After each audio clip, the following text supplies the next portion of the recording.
अस्सलामुअलैकुम, क्या हाल है आप लोगों का? Good morning, welcome to Geo Pakistan with Humayun Abdullah. और एक्चुअली हुआ वही जो जिसका हमें डर भी लग रहा था। कितना हमारा दिल चाह रहा था कि इंशाल्लाह हम मंडे को शो शुरू करेंगे और पाकिस्तान की जीत से ही शुरू करेंगे, लेकिन वो मैच ऐसा होना चाहिए था ना। लेकिन मतलब जीत और हार और व्हाटएवर, मैच ही पूरा नहीं हुआ तो क्या आगे बात चलनी थी। अच्छा, सो फार मुझे लग रहा था कि मैच जिस तरह आगे बढ़ रहा था, एक टक्कर का मुकाबला तो तैयार हो गया बिल्कुल था। मतलब it was gearing up for that. Indian बल्लेबाज जितना हम चाहते थे कि वो जल्दी आउट हों और कम रन बनाएं, वैसा करते हुए नजर नहीं आ रहे थे। हमें पहली विकेट भी खासी देर बाद मिली और उसके बाद दूसरी हमने हासिल की और एक रन्स का ऐसा लग रहा था कि अगर भरपूर मौका मिला तो पहाड़ खड़ा हो सकता है फॉर पाकिस्तान टू चेज। वैसे इंडिया जिस तरफ जा रहा था वो ऑलरेडी मतलब उन्होंने कितने किए, लेस देन 25 ओवर्स, आधा मैच बेसिकली हुआ, 24.1 ओवर्स टू बी प्रिसाइज। लेकिन उसी में उन्होंने काफी कुछ कर लिया था। तो सोचें जरा 25 और हो जाते तो क्या होना था, जो कि आज होगा। सो आज रिजर्व डे है और आज शुरू होना है। आज बारिश जीतती है, इंडिया जीतता है, पाकिस्तान जीतता है, लेकिन पता है क्या मजा आता है अगर मुकाबला भी टक्कर का हो। ठीक है भाई, हम नंबर 1 ओडीआई टीम हैं तो हम फिर मुकाबला करने की सलाहियत भी रखते हैं और जहां उनके बल्लेबाज अच्छे हैं वहां हमारे बल्लेबाज तो अब्दुल्ला आज इंशाल्लाह मतलब मौका तो आपको पता है ना कि पूरा हो जाएगा, मगर होना जरूरी नहीं है। यही तो कैच है कि आज भी पूरा हो ये भी जरूरी नहीं है, क्योंकि आज भी 90% से ज्यादा बारिश के इम्कानात हैं। So let's see what happens. लेकिन मुझे लगता है समहाउ कहीं ना कहीं गेम आगे बढ़ेगा और उसके बाद कहीं महदूद ओवर्स का मामला ना आ जाए। बिल्कुल ऐसा ही होगा, बिकॉज़ ऑब्वियसली फोरकास्ट इतनी है और मैच को खत्म भी करना है।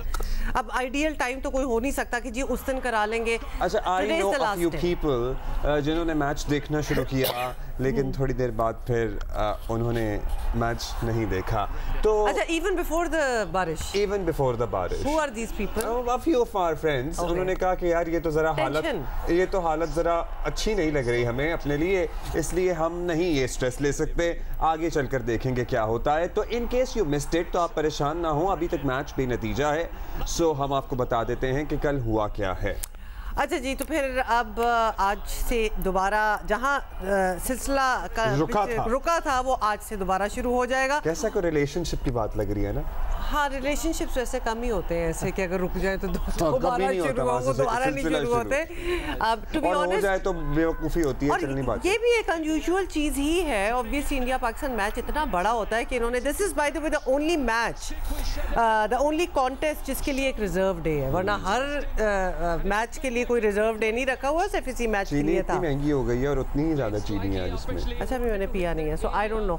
एनीवे जी, आज से शुरू होगा और पार्टनरशिप्स जो थी वो जबरदस्त किस्म की चल रही थी, लेकिन इस पार्टनरशिप ने हमारे अरमानों पर जरूर पानी फेर दिया। अभी ना कहो ना, अभी मेरा नहीं दिल चाह रहा ना, अभी हम डिफीटेस्ट बातें क्यों कर रहे हैं? अभी दिन पड़ा हुआ है, अगर बारिश होगी तो ऑब्वियसली फिर दूसरी बात है, लेकिन ना बारिश ना हुई तो there is a match that we need to play and win.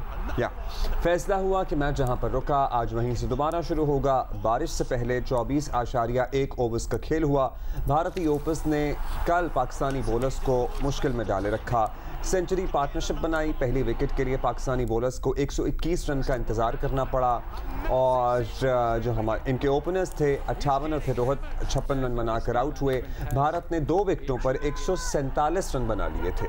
Can you imagine? अच्छा जी, तो आज भी कोलंबो में जैसे कि हमने आपको बताया है कि तेज़ बारिश की पेशगोई है और आज अगर मैच मुकम्मल होता है तो कल फिर भारत को श्रीलंका का सामना करना पड़ेगा और यूँ इंडिया जो है वो लगातार 3 दिन मैचेस खेलेगा। मतलब दैट्स अबाउट इंडिया। मगर ऑब्वियसली कुछ किया नहीं जा सकता, बिकॉज ऑब्वियसली आपको पता ही है कि मौसम ऐसा है और कभी कभार इस किस्म की चीज़ें हो जाती हैं।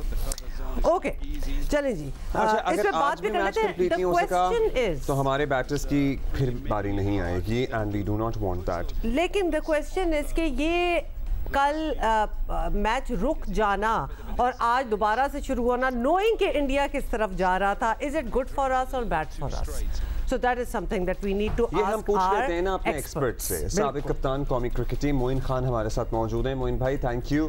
मोइन भाई, पाकिस्तान इंडिया का मैच आज जारी रहेगा होपफुली। पाकिस्तान के लिए ये बेहतर हुआ है आपको लगता है कि या इसका नुकसान भी हो सकता है? जी, पाकिस्तान को मुझे बज़ाहिर ऐसे ही लगता है कि यहाँ पे फ़ायदा भी हो सकता है, और जो प्रेडिक्शंस हैं वो रेन की प्रेडिक्शंस हैं। तो लेट्स सी कि मैच पूरा हो जाए किसी तरह, क्योंकि बहुत ज़रूरी है पाकिस्तान को भी और इंडिया के लिए भी ये मैच। लेकिन यहाँ पे मैं समझता हूँ कि जो इस वक्त सिचुएशन बनी हुई है उसमें पाकिस्तान इस सिचुएशन से फ़ायदा उठा सकता है, बिकॉज के 2 आउट हुए थे, नए आए थे, दोनों थोड़े से नज़र आ रहे थे, कोहली और केएल राहुल इतना कहना चाहिए कॉन्फिडेंटली नहीं खेल रहे थे। सुबह एक दफ़ा फिर नई कंडीशंस होंगी, पिच में यकीनन रात भर का मॉइस्चर होगा बारिश का, तो यहाँ पे बड़ा इंपॉर्टेंट होगा बाबर के लिए शाहीन शाह और नसीम शाह से 2-2 ओवर से का स्टार्ट करना। और अगर विकेट गिरती है तो पाकिस्तान इम्पैक्ट क्रिएट करता है, क्योंकि इस वक्त 8 विकेटें इंडिया के पास है। इंडिया के लिए सिचुएशन बेहतर इसलिए लग रही है कि ये बैट्समैन सेट हो गए तो India can finish over 300 run. अच्छा, वैसे ये फिनोमिना जो है ना, ये रिजर्व डे वाला तजुर्बा दिलचस्प है। वनडे को हमने खुद 2 डे मैच में बदल दिया है, तो आपकी नज़र में ये एक स्टैंडर्ड प्रोसेस एंड प्रोसीजर हो जाना चाहिए हर मैच के लिए, या फिर ऑब्वियसली किस्मत है, अगर बारिश होगी तो होगी? मेरा ख्याल है कि ये स्टैंडर्ड तो नहीं हो सकता, मुश्किल है थोड़ा सा, क्योंकि अगर हर मैच में रिजर्व डे कर दिया तो यकीनन दुनिया के जितने भी बड़े टूर्नामेंट्स हैं वो इफ़ेक्ट होते हैं, लॉजिस्टिकली बड़ा मुश्किल होता है, टीमों की इतनी ज़्यादा ट्रैवलिंग होती है, इतने ज़्यादा क्रिकेट बढ़ गई है, लीग्स हैं। तो मेरा नहीं ख्याल है कि ये वायबल होगा ये सजेशन कि हर मैच हर ओडीआई के लिए एक आप रिज़र्व डे कर दें।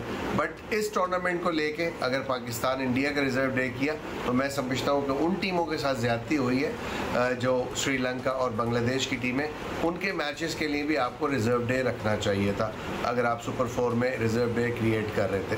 बट एनीवे, जो मुझे लग रहा है जो भी ये डिसीशंस हो रहे हैं, एक तो नॉन क्रिकेटर्स कर रहे हैं, so that is why I think जो प्रॉब्लम्स हैं वो आ रही हैं। क्रिटिसिज्म हो रहा है एशियन क्रिकेट के ऊपर, जय शाह के ऊपर बहुत ज़्यादा क्रिटिसिज्म हो रहा है। उसकी वजह यही है कि वो सिंगल हैंडेडली डिसीशन ले रहे हैं। अच्छा मोइन भाई, जितना खेल हुआ है उसमें पाकिस्तान की रीढ़ की हड्डी यानी फास्ट बॉलर्स का हस्ब रिवायत इब्तिदा में हम नहीं देख सके कि कामयाबी हासिल कर पाए हो, परेशानी का बाइस पूरी कौम के लिए लिटरली बना। तो क्या ऐसा तो नहीं है कि मुसलसल cricket and so much travelling although होती ही है, वो कुछ अफेक्ट कर रही हो सारे मामले और फिर प्रेशर बढ़ जाता है ना, मतलब अंडर प्रेशर भी काम ना हो रहा हो तो एक टेंशन तो होगी। बिल्कुल जी, तशवीश तो होती है जब आपके इतने इनफॉर्म बॉलर्स अगर शुरू में विकेट डालें तो नेचुरली ऐसे ही तशवीश होती है कि शायद एक बड़ा टारगेट लगने जा रहा है बोर्ड के ऊपर। बट नसीम ने जिस तरह की बॉलिंग की, आउटस्टैंडिंग बॉलिंग थी, और मैंने देखा शाहीन एक्स्ट्रा थोड़ी सी एफर्ट कर रहा था जिसकी वजह से शायद बॉल को स्विंग नहीं मिल पा रहा था। जो कंडीशन ज़रूर ओवरकास्ट थी लेकिन इतना ज़्यादा उनको स्विंग नहीं मिला, क्योंकि ऐसा मुझे लग रहा था कि आके रिस्ट मार रहे हैं, इस वजह से शायद बॉल को एयर नहीं मिल पा रही सही तरह, ये जिसकी वजह से वो स्विंग होता। मुझे नहीं लगता कि कोई ऐसी बात है कि जिसे हमें तशवीश हो कि कोई प्लेयर्स हमारे थक गए, क्योंकि वर्ल्ड कप सर पे है। अभी तो एनर्जी और जनरेट करनी पड़ेगी इन तमाम फास्ट बॉलर्स को। थोड़ा सा तशवीश ज़रूर होती है जब इनिशियल विकेट नहीं मिलती, स्पेशली शाहीन को, because Shaheen is known for that कि वो शुरू में जब भी आते हैं हमेशा फर्स्ट 10 ओवर्स उनके बड़े इंपॉर्टेंट होते हैं, वाइटल होते हैं, और उसमें वो विकेट भी लेते हैं पाकिस्तान के। लेकिन आज मैं कहूँगा कि बहुत ज़्यादा बैड लक रही नसीम शाह की, आउटस्टैंडिंग बॉलिंग की उसने, गेंद सीम हो रहा था, स्विंग हो रहा था, और बल्ले का बाहरी किनारा भी लेके एक दफ़ा बॉल स्लिप से गई जो अनफॉर्चुनेटली कैच नहीं हो सका। इसी तरह शाहीन से एक कैच ऑलमोस्ट ड्रॉप हो गया, उन्होंने सही तरह एंटिसिपेट नहीं किया।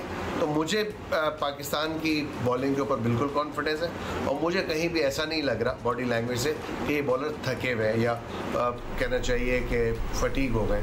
बहुत शुक्रिया। कॉन्फिडेंस तो ऑब्वियसली हमें भी है अपने बॉलर्स पे, लेकिन we would want a little bit of pace. तो इंशाल्लाह अगर आज मैच शुरू होता है, बारिश ना हुई तो वी वुड लाइक कि जल्दी से ठक ठक करके आउट करें ना, खत्म करें बात को, ताकि हमारी बारी आए। क्या हुमा को पेस चाहिए, इस बात का सब लोग खास ख्याल रखें, इस बात को मलहूज़ खातिर रखें। लेकिन नसीम ने actually unbelievable what a ball he was throwing yesterday, and yes, 2 drop हुए कैचेस, लेकिन बेसिकली अनप्लेएबल कह सकते हैं। अनप्लेएबल थे। एक मेडन ओवर कराया, 5 ओवर में गालिबन उन्होंने 24-23 रन दिए हैं, बट ऐसा लग रहा था कि भारतीय बल्लेबाज नसीम से डरे हुए हैं, थोड़ा सहमे हुए हैं। और इसी पे मजीद हम राय ले सकते हैं। सिकू हमारे साथ मौजूद है। अच्छा, सिकंदर बख्त भी हमें ज्वाइन कर रहे हैं, लेकिन एक और बड़ी इंटरेस्टिंग चीज़ हुई, आपको बताते हैं। आपको पता है ना कि इंडिया पाकिस्तान प्लेयर्स की दोस्तियों के भी हम आजकल जिक्र कर रहे हैं। तो पाकिस्तानी फास्ट बॉलर शाहीन आफरीदी की जानिब से इंडियन बॉलर जसप्रीत बुमराह को वालिद बनने पर तोहफा पेश किया गया। तो ये वालिद टो में बने हैं क्या? वालिद तो ऐसा ही हुआ होगा, मुझे क्या पता। खैर आपको बता दें कि उन्हें मुबारकबाद भी दी और वालिद बन गए हैं और ये यहाँ पे खेल रहे हैं। क्या मामला है वो मुझे समझ नहीं आ रहा था। तो शायद थोड़ी देर पहले बने हो और हो सकता है इनकी पुरानी दोस्ती, उन्होंने कहा मिला हूं तो आओ मुबारकबाद तो कर दो। अच्छा, ये गए, हाँ, ये फैमिली इमरजेंसी का जिनकी जिक्र हो रहा था बुमराह का, ये वही वाला सीन था। हाँ, ये गए थे और फिर वापस आ गए। ओके, तो सोशल मीडिया पे जी वायरल हुई हैं ये कुछ। तो Shaheen presented this gift on behalf of Pakistani team या पर्सनल उनकी दोस्ती है? बुमराह से हम रिक्वेस्ट कर रहे हैं कि वो तस्वीर शेयर करें कि आपको तोहफा क्या मिला, और ऐसा लग रहा है to ask your answer your question कि ये शाहीन अफरीदी की तरफ से पर्सनल गिफ्ट लगा। I don't think it's on behalf of the team. Wes, do you know that Shaheen is also getting married this month? Yes. And somebody rightly so, my family and friends from abroad, they were like कि शादी होनी गई थी लेकिन वो शादी नहीं थी, वो निकाह हुआ था और वो भी काफ़ी बड़ा फंक्शन था। अब सिकंदर बख्त हमें ज्वाइन कर रहे हैं। सिकू जी कैसे हैं? कैसा रहा कल का दिन? आपने तैयारी तो की होगी खूब, और हम भी ज़ाहिर घरों में तैयारी करके बैठे हुए थे। सिकंदर, सवाल यही है कि ये हमारे लिए अच्छा हो गया कि कल जो मैच था वो मतलब सॉर्ट ऑफ उस वक्त तो हम दिल में सोच रहे थे कि अच्छा ही हो गया, मतलब उसमें पॉज लग गया and we have to start again. Is it good और बैड फॉर अस? नहीं, देखो, बाद में लिए क्रिकेट के लिए बहुत अच्छी चीज नहीं है कि सबको पता था कि वहाँ बारिश होनी है, पूरे दुनिया को पता था। वहाँ के जो फोरकास्ट है, आजकल इंटरनेट का जमाना है, इतना स्ट्रॉन्ग किस्म का कनेक्शन हो जाते हैं, हम एक दूसरे से कनेक्ट हो जाते हैं, सबको पता था। मगर एक मुल्क था भारत जो कहता था कि नहीं खेलेंगे उधर, कहीं नहीं जाएंगे हम, यानी कि उसकी कोई मुझे लॉजिक नहीं समझ में, जिससे जो खेल की जो खूबसूरती है ना, जब खेल रुकता है ना फिर उसका मजा खराब हो जाता है। एक रिदम बना होता है, जैसे कि कल कोहली और उनका राहुल जो है वो एक पार्टनरशिप लगा रहे थे, 7 ओवर में उन्होंने 24 रन कर लिए थे, और आहिस्ता आहिस्ता वो एक एज अ सीनियर प्रो वो उनको लेके जा रहे थे टीम को, उनका ब्रेक लग गया। हमारे बॉलर्स बॉल करा रहे थे, उनका ब्रेक लग गया, जो क्राउड देख रहा था उनका ब्रेक लग गया, तो हर चीज स्पॉइल हो गई है। तो ये किसके वजह से हो रही है? ऑब्वियसली इंडिया की वजह से, कि वो तो अपनी हददर्मी पे अड़े हुए हैं कि हम यहाँ ही खेलेंगे जहाँ पानी गिर रहा है, बारिश हो रहा है। उन्हीं के लोगों ने जो है, आपको पता है ना, हमारी जिंदगी में कुछ भी आजकल हो रहा है तो हम उसका इल्जाम दे रहे हैं जय शाह पे। तो जो कुछ भी हो रहा है वो ऑब्वियसली जय शाह की वजह से जिंदगी में नहीं, जो क्रिकेट में हो रहा है। नहीं, हमने बस हमने नहीं सिकंदर, वैसे हम आपको बता रहे हैं we need somebody to blame in our lives, तो हमने वो ढूंढ ली है वैसे भी जनरली। अच्छा चले, हमारे लिए तो जो भी हो, यू वेरी राइट, एक मोमेंटम हुआ होता है, mentally you are geared up for it. India के लिए भी उनका मोमेंटम ठीक चल रहा था, उनके लिए भी एक स्टॉप लगना, they would have wanted के गेम आगे चलता है। मैं आपसे कह रहा हूँ ना, हर एक को नुकसान हुआ है, जो ये मैच रुकते हैं इस तरह, उसमें हर एक को नुकसान होता है, बैटर्स को। अच्छा चलें, हम बारिश हो गई, हमें पता ही था। अब ये हर धर्मी पे तो हम काफ़ी दफ़ा पहले भी बात कर चुके हैं। अब आप मुझे बताएं कि जिस तरह इंडियन बल्लेबाज परफॉर्म कर रहे थे और हमारा पेस अटैक जो हम तवक्को करते हैं कि शुरू में ही विकेटें हासिल कर लेगा, नहीं कर पाया। ये कल का मैच रुक जाना, मतलब ठीक है बच्चों वाली बात करेंगे कि रुक गया बेहतर हो गया, लेकिन अदरवाइज आपको पाकिस्तान की डायरेक्शन क्या नजर आ रही थी कल के मैच में? पकड़ा तो था, लेकिन आपको पता है ना कैच ड्रॉप भी बीच में played its role। नहीं, देखो कल जो है हम जितना यहाँ से बैठ के देख रहे थे, पिच के ऊपर हमें मूवमेंट नजर आ रही थी, मगर कल इतनी नहीं थी जितनी की होनी चाहिए। नसीम शाह ने बहुत जबरदस्त बॉल की, जो मुझे फील हो रहा है कि वो गेंदें जो कि थोड़ा सा सीम हो रही थी, यानी कि आप अगर उनको पीछे मारें तो वो कट कर रही थी, इधर उधर जा रही थी, जो कि नसीम शाह कर रहे थे। शाहीन जो है वो ऊपर से गेंद आके करते हैं, उनका हवा में स्विंग होता है, वो नहीं हुआ कल। जिसके वजह से उनको मार पड़ गई। उनकी लाइन भी अगर आप देखें, उन्होंने जो छक्के मारे हैं रोहित ने, उनकी टांग पर बॉलिंग कराई है, तो उनकी लाइन भी सही नहीं थी जिसपे उनको छक्के लगे। मगर बाबर ने उनको चेंज किया और जैसे ही विकेट गिरी उनको दोबारा लाए और उन्होंने आकर उनको आउट कर दिया। तो देखिए ये मैच के उतराव चढ़ाव चलता रहता है, कभी उनका पल्ला भारी, कभी ऐसा तो हो नहीं सकता कि हम एक ही बारी में 20 ओवर 25 ओवर में पूरी इंडिया की टीम को आउट करते हैं, तो ऊपर नीचे तो होता है। इसी तरह हमारी बैटिंग के साथ भी होगा। तो उन्होंने अच्छी बहुत जबरदस्त खेले। पहले उन्होंने 10 ओवर में 61 रन बनाए, अगले 5 ओवर में उन्होंने पिटाई करके 54 रन बनाए थे, 54 रन, जिसमें शादाब की पिटाई हुई। अगले 5 ओवर में सिर्फ 24 रन बने। तो ये सिलसिला इसी तरह चलता रहता है। जो ओवर्स को अब मैं तो इसी तरह कैलकुलेट करता हूँ कि पहले ओवर में कितने, 10 ओवर में कितने और 15 ओवर में कितने। तो बाद में हमने दोबारा रोक लिया था उनको। तो ये चीजें चलती रहती हैं। अगर एक और विकेट गिर जाती तो वो अंडर प्रेशर आ जाते, अगर वो बहुत अच्छा खेल जाते तो हम अंडर प्रेशर आते। एंड यही खूबसूरती है क्रिकेट की। सिकंदर, हमारे स्पिनर्स से भी काफ़ी तवक्को थी, मतलब अभी कौन सा खैर पूरा मैच हो गया कि हम इतना पास्ट टेंस में बात कर लें, लेकिन वो स्टार्ट और वो एनर्जी नज़र नहीं I actually until obviously Shadab ने फिर आउट कर ही दिया। लेकिन इसकी भी आपने भी नोटिस किया या फिर आपको लगता है टू सून टू से? देखिए आप ही के प्रोग्राम में मैंने वो एक चार्ट दिखाया था कि 2019 के वर्ल्ड कप के बाद हमारी जो स्पिनिंग अटैक है अब तक जितने भी ओडीआईज हैं उसमें सबसे ज्यादा बॉटम पे है। मतलब सबसे ज्यादा क्या, बॉटम पे है। जितने 10 टीमें हैं उनमें हम बॉटम पे हैं। तो हमारी स्पिनिंग अटैक शुरू से नहीं अच्छा चल रहा था। पिछले जितने भी ओडीआईज हुए थे, T20 के अंदर बहुत अच्छा चल रहा था, मगर इधर इतना अच्छा नहीं चला। और कल शादाब ने बहुत ही दबे के शॉट गेंदे की, जिसमें उनको 2 छक्के पड़ गए और फिर उसी ओवर में कट खा के उन्होंने एक ही ओवर के अंदर तकरीबन 20 रन दे दिए थे। तो वो उनका ओवर बहुत खराब गुजरा था, मगर बाद में उन्होंने आउट भी कर दिया था। तो हमारी स्पिनिंग इतनी अच्छी, अटैक जो है इतना अच्छा नहीं है। यही हमारा वीक लिंक है। मैं जब भी आपके प्रोग्राम में भी जब मैंने बात की थी, 2 चीजों पे मैंने फोकस किया था कि हमारा स्पिनिंग अटैक, मिडल ऑर्डर और कप्तानी, ये 3 चीजें हैं। कप्तानी बहुत वाइटल रोल अदा करेगी कि हम किस तरह मैनेज करते हैं। देखें अब प्रेशर में हम आए, बाबर ने उसको निकाला, वापस लेकर आए शाहीन को। ये चीजें हमें सिचुएशनल चीजें जो है बाबर को करनी चाहिए। तो उससे ये 3 चीजें हमारी बहुत इंपॉर्टेंट है। हमने हमारी जो मिडल ऑर्डर है उस पर अभी तक प्रेशर नहीं पड़ा है। अगर कल आज पाकिस्तान की बैटिंग आती है तो जो कि हम चाहते हैं कि आए, क्योंकि पहले भी नहीं आ सकी थी और आज तो आनी ही चाहिए होपफुली, क्योंकि हमारे बल्लेबाजों ने तो खेला ही नहीं है इस तरह से। फोरकास्ट जो है वो इतनी अच्छी नहीं है। हर घंटे के बाद बारिश यही तो है। अच्छा, वैसे अगर सिकंदर सॉरी आज मैच हो ही ना पाए, बिकॉज वो दैट इज आल्सो पॉसिबल, इतनी वहां बारिशें हो रही हैं, तो where do we all stand? देखो अगर मजे की बात है, अगर हम बैठ के कैलकुलेट कर रहे थे कि अगर पूरे मैचेस बारिश की नजर हो जाए, अब आज के बाद से आज भी बारिश हो जाए, फिर अगले मैच में फाइनल तक, तो इंडिया बाहर हो जाता है, हम और श्रीलंका क्वालिफाई कर जाते हैं। That is the most interesting thing. और मैं तो हंस रहा था बैठा, कल प्रोग्राम में भी हमने इसको जिक्र किया कि अगर आज से बारिश शुरू हो जाती है और कोई भी मैच नहीं होता, ना श्रीलंका का होता है पाकिस्तान से, ना श्रीलंका का इंडिया से, ना बांग्लादेश का इंडिया से, तो फिर इंडिया जो है वो बाहर हो जाएगा, हम और श्रीलंका क्वालिफाई। आज अगर हमारी बारी ही ना आए और मैच उसके बगैर ही खत्म हो जाए तो वही 1-1 पॉइंट मिल जाएगा दोनों को। सो यस भी नतीजा, हम एक मैच जीत चुके हैं बांग्लादेश से, इसलिए हमारे पास 1 पॉइंट एक्स्ट्रा है। और इसी तरह श्रीलंका के पास भी 1 पॉइंट एक्स्ट्रा है कि उन्होंने बांग्लादेश को हराया। अच्छा ऐसा होता है, चले हमने इस पे भी बात की, ये अनफेयर है for the rest of the teams. किस तरह किसी 2 टीम के लिए, 2 टीमों के लिए आपने रिजर्व दे रखा हुआ है, ठीक है बहुत बड़ा मुकाबला है, लेकिन अजीब सी बात लगती है ना, खेल में तो सब बराबर होना चाहिए।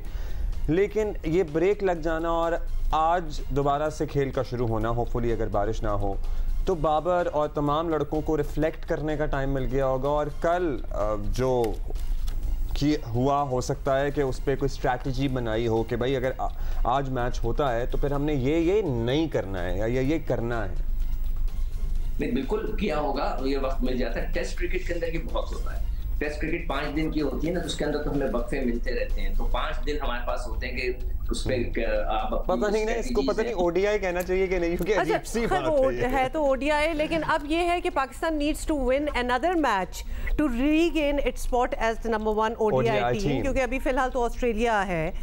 तो अभी भी मैंने आपको ये बात भी आपको मैंने आपके प्रोग्राम में कही थी कि ये जो रैंकिंग होती है ना, ये लाइफ टाइम नहीं होती ना, लंबे टाइम की। बिल्कुल, ऑफ कोर्स 2 दिन बाद भी तब्दील हो जाती है। And thank God for that, because Australia आ गया, हम जीतेंगे, हम आ जाएंगे, फिर इंडिया अच्छी बात है ना, आप स्ट्राइव करते रहें to secure that number 1 sweet spot. Okay, Sikandar, that's all because it remains to be seen कि आज मैच होगा कि नहीं होगा. We really पूरा इंडिया और पूरा Pakistan actually want this match to happen because इंतजार में बैठे रहे हैं. थी, people were obviously all geared up, तैयारी थी. आज जरा it's Monday, it's a working day again. लेकिन लोग जहाँ भी होंगे इस मैच को एटलीस्ट लाइव स्ट्रीम या इंटरनेट पे या वेबसाइट पे तो जरूर अपडेट्स हासिल करेंगे. या इन केस यू वैसे बाय द वे कल बारिश की वजह से स्टेडियम भी हमें खाली लगा है. For all the sold out seats और कितने महंगे टिकट्स जा रहे थे, स्टेडियम भी खाली था. And for all those who have travelled to Sri Lanka to watch this match. मुझे बड़ा फिर बात तो जय शाह पे आ गई ना वापस कि ये क्या था. अगर घरों में बैठ के एक पॉइंट ही मिलना था हर टीम को तो उनको लिटरली अपने मुल्कों में बैठे रहने देते और या टॉस टूस करके आप लोग डिसाइड कर लेते कि किसको चैंपियन बनना चाहिए. खैर, इन एनी केस पता क्या है, सारे मैच की बातें एक तरफ. I really want to know कि वो बुमराह के डब्बे में क्या था. अच्छा, अगर आप सुन रहे हैं तो प्लीज हमें हम पर्सनल ट्वीट करें. मेरा ख्याल है चाहिए. You want to know but tweet मैं करूं पर्सनल. ब्रेक के बाद मिलते हैं. टिपिकल ना, इस पे करते हैं डिसाइड कुछ क्या करना है. Welcome to Geo Pakistan. Sunal, it's good to have you here. While we were talking about cricket earlier, you know, all the action being in Sri Lanka, we have somebody from Sri Lanka who is here in Karachi with us. Sunal is a singer. Yeah. You are traveling, visiting with the dance group over here. This is your first visit to Pakistan? Yeah, this is How has the reception been so far? Yeah, that people are very helpful and very respectful. I like to work these people. Lovely. And I need to tell something, their foods is very tasteful. Of course, thank you. I like that.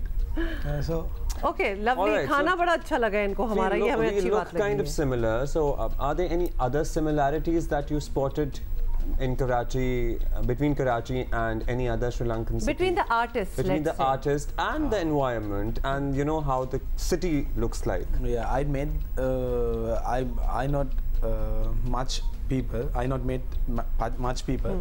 I met some few people, but they also have kind of my music idea. They also have that idea.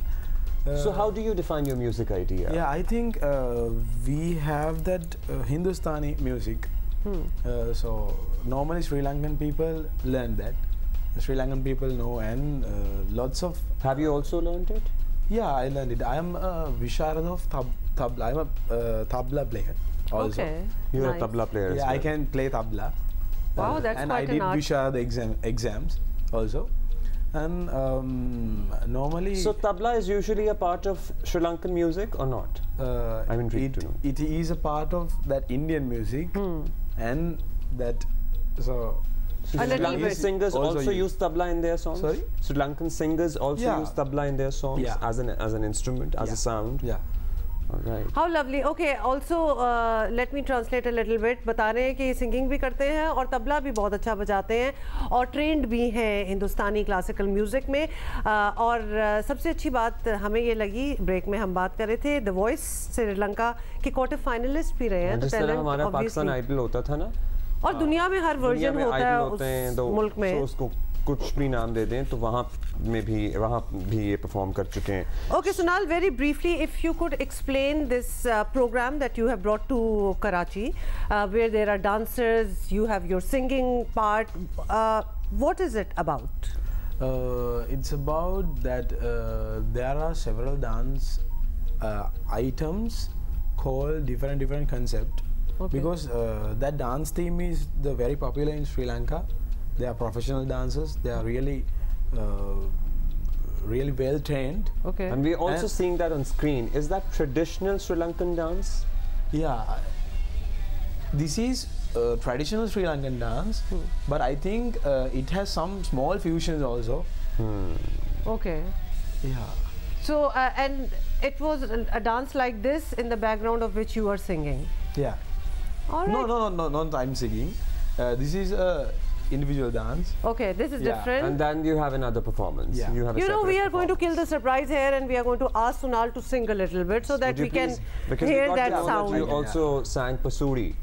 Pasuri, no. No, not right now. I sang Pasuri. You sang Pasuri last night, and how did people like? Some how was the Pakistani response people like? Think I'm Pakistani, man. Oh, wonderful! So did you rehearse it here, or you had been rehearsing it, before? No, I rehearsed it here. You rehearsed it here. Yeah, some people think I'm Pakistani because my pronunciation.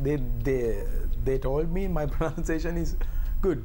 How Wonderful. lovely. So we would like you to sing one Sri Lankan song. Yeah. And we would also just a bit of request you to sing like just 2 lines of Pasuri maybe later. Okay, I'm going to sing Sri Lankan song.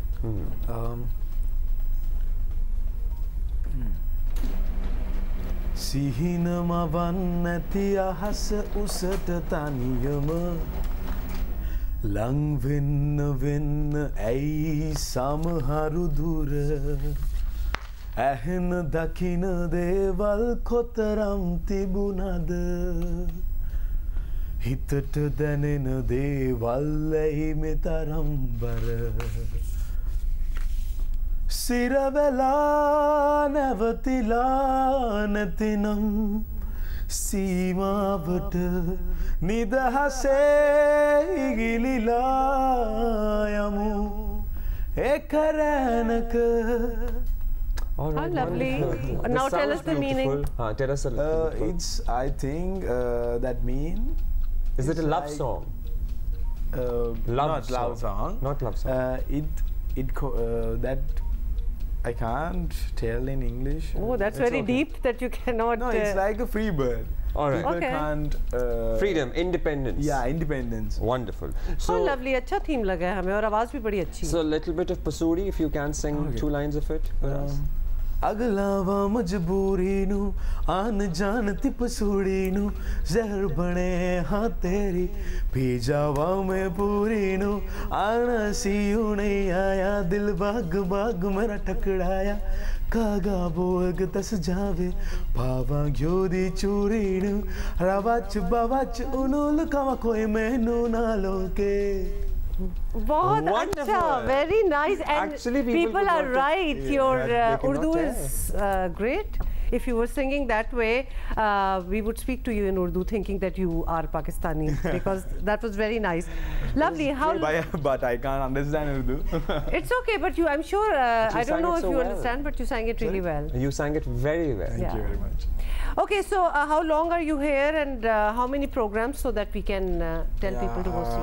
We have to go Islamabad, Lahore also, and we wait here till 17th of September. So you are here till 17th of September. You performed last night, and do you have more performances in Karachi? Yeah, we have today also, and we have another 4 performances also. Wonderful. Good awesome. Luck for that. Good luck, Enjoy Sunal. your time here in Pakistan. It was great to have you. Thank you for coming.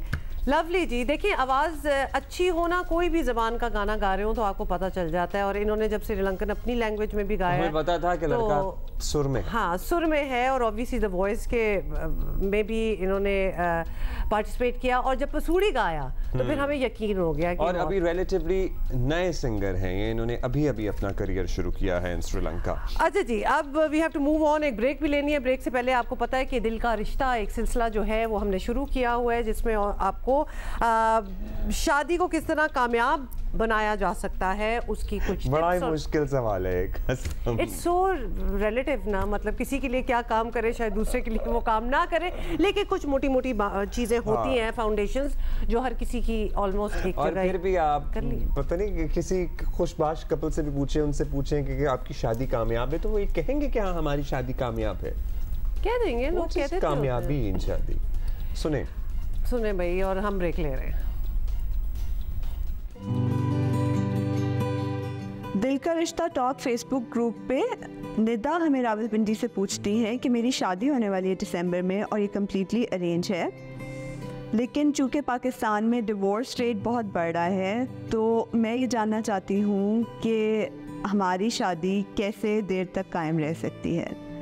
गॉडमिन institute एक बहुत अच्छा research institute है जो सिर्फ शादियों पे और couples पे रिसर्च करता है, और उसने अपनी 20 साल की रिसर्च में मुख्तलिफ कपल्स को लॉन्ग टर्म ऑब्ज़र्व किया है, और ये देखा है कि जो कपल्स लंबी देर तक साथ रहते हैं उनमें ख़ास बात होती है कि वो एक दूसरे की नीड्स को समझते हैं और बगैर कहे एक दूसरे की नीड्स को रिस्पॉन्ड भी करते हैं। जैसे अगर आपकी वाइफ आपको कहती है कि आज मौसम बहुत अच्छा है, तो आप उस बात को इग्नोर भी कर सकते हैं, या आप उनकी तरफ मुड़ के उनसे पूछ सकते हैं कि अच्छा हाँ मुझे भी अच्छा लग रहा है, और उस मोमेंट पे आप लोग दोनों कनेक्ट भी कर सकते हैं। सो जो कपल्स इस तरह दिन में मुख्तलिफ वक्तों पे कनेक्ट करते हैं उनकी शादी ज़्यादा देर तक चलती है, जबकि जो इन छोटे छोटे मोमेंट्स को इग्नोर कर देते हैं और उनसे फ़ायदा नहीं उठाते, उनकी शादी जल्दी ख़त्म हो जाती है।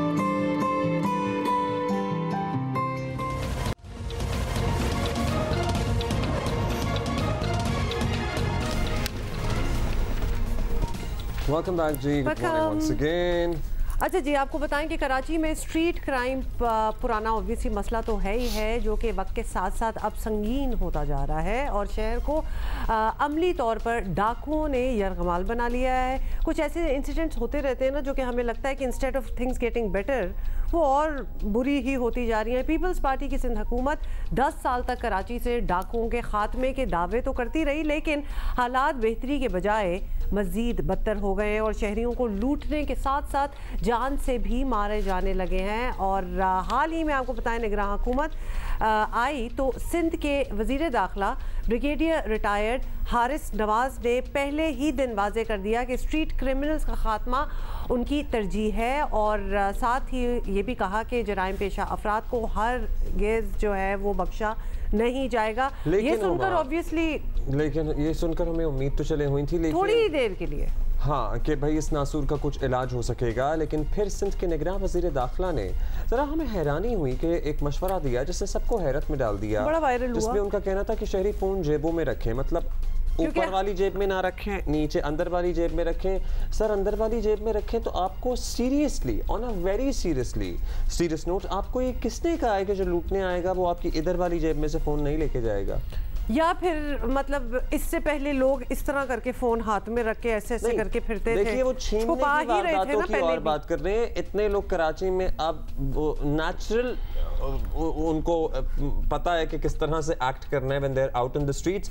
कोई ला ला ला डा डा डा करते हुए फोन लहराते हुए नहीं जाते हैं। नहीं, अंदर छुपाया करें, छुपाया जेब में ही रखा होता है। अच्छा, उन्होंने क्या कहा था? मतलब शलवार की भी अगर जेब में रखा हो तो जो आते हैं उन्हें पता होता है कि कहीं ना कहीं रखा है, वो निकलवा लेते हैं। सर सुने, yeah, we got that. Thank you for the description.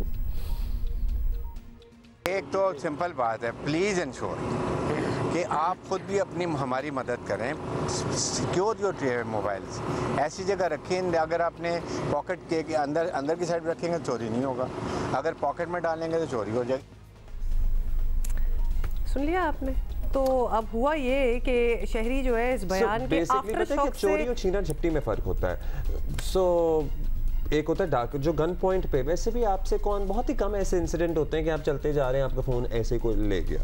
Usually लोग अवॉइड ही करते हैं फ़ोन इस तरह सड़कों पे निकालने से, मगर कोई आएगा तो आपने भाई इस जेब में रखा हो या उस जेब में रखा हो, उसको इस चीज़ से कोई फ़र्क नहीं पड़ेगा। अच्छा, अगर आपको ये स्टेटमेंट अजीब सा लगा था ना, तो अब एक और स्टेटमेंट आपको सुना देते हैं, क्योंकि हमारे अपने जो गवर्नर सिंध हैं कामरान तिजोरी, उन्होंने भी एक और मुतालबा किया है, और वो लुटेरों से मुतालबा है उनका, अपील है, और उन्हीं की ज़बानी वैसे सुन लेते हैं, जिसकी जिस्ट ये है कि अपील लुटेरों को ये है कि जो लूटना है लूट लो, लेकिन एटलीस्ट जान तो ना लो। अब क्या कहना था तिजोरी साहब का, वो भी देख लें। वो भी कातिल हैं, मैं तो उनसे भी ये कहूँगा कि अल्लाह के अजाब से डरें, कि आप किसी शख्स से अगर कुछ छीन भी रहे तो छीनने की हद तक तो समझ आती है बात, लेकिन किसी को जान से मार देना, तो इसको हमें ये भी देखना होगा कि इसमें कोई ऐसी बैरूनी साजिश भी शामिल हो सकती है। सर बिल्कुल, जब इंसान, ये हमारी बेबसी होनी चाहिए, ये आपकी नहीं, क्योंकि आप तो एक ओहदे पर बैठे हुए हैं। मतलब अल्लाह के अजाब से डराने की बातें हमें करनी चाहिए और हमें ही बताना चाहिए कि भैया जो लेना है लेकर चले जाएं, लेकिन इंसान की जान तो बख्श दें, क्योंकि अगर वो अकेला है कमाने वाला तो 50,000 या 1 लाख की चीज़ के लिए आपने उसके बच्चों का सारा मुस्तकबिल दाव पर लगा दिया। शायद वो चीज़ तो दोबारा बना लेगा, लेकिन उसकी जान तो वापस नहीं आएगी। लेकिन सर ये आपके ओहदे के शायान शान नहीं है बातें, आपको अपील नहीं करनी है लुटेरों से, आपको कानून नाफिज करने वाले इदारों से कहना है कि चलाएं डंडा, और रोके इस सारे मामले को। सो ये अपील करने के लिए हम बैठे हुए हैं ना। और ये अपील में ना थोड़ी सी वो भी है कि जी हेल्पलेसनेस है। हाँ। कि हम तो कुछ नहीं कर सकते, तो इसमें ये है कि आप फोन छीन ले लेके मारे नहीं।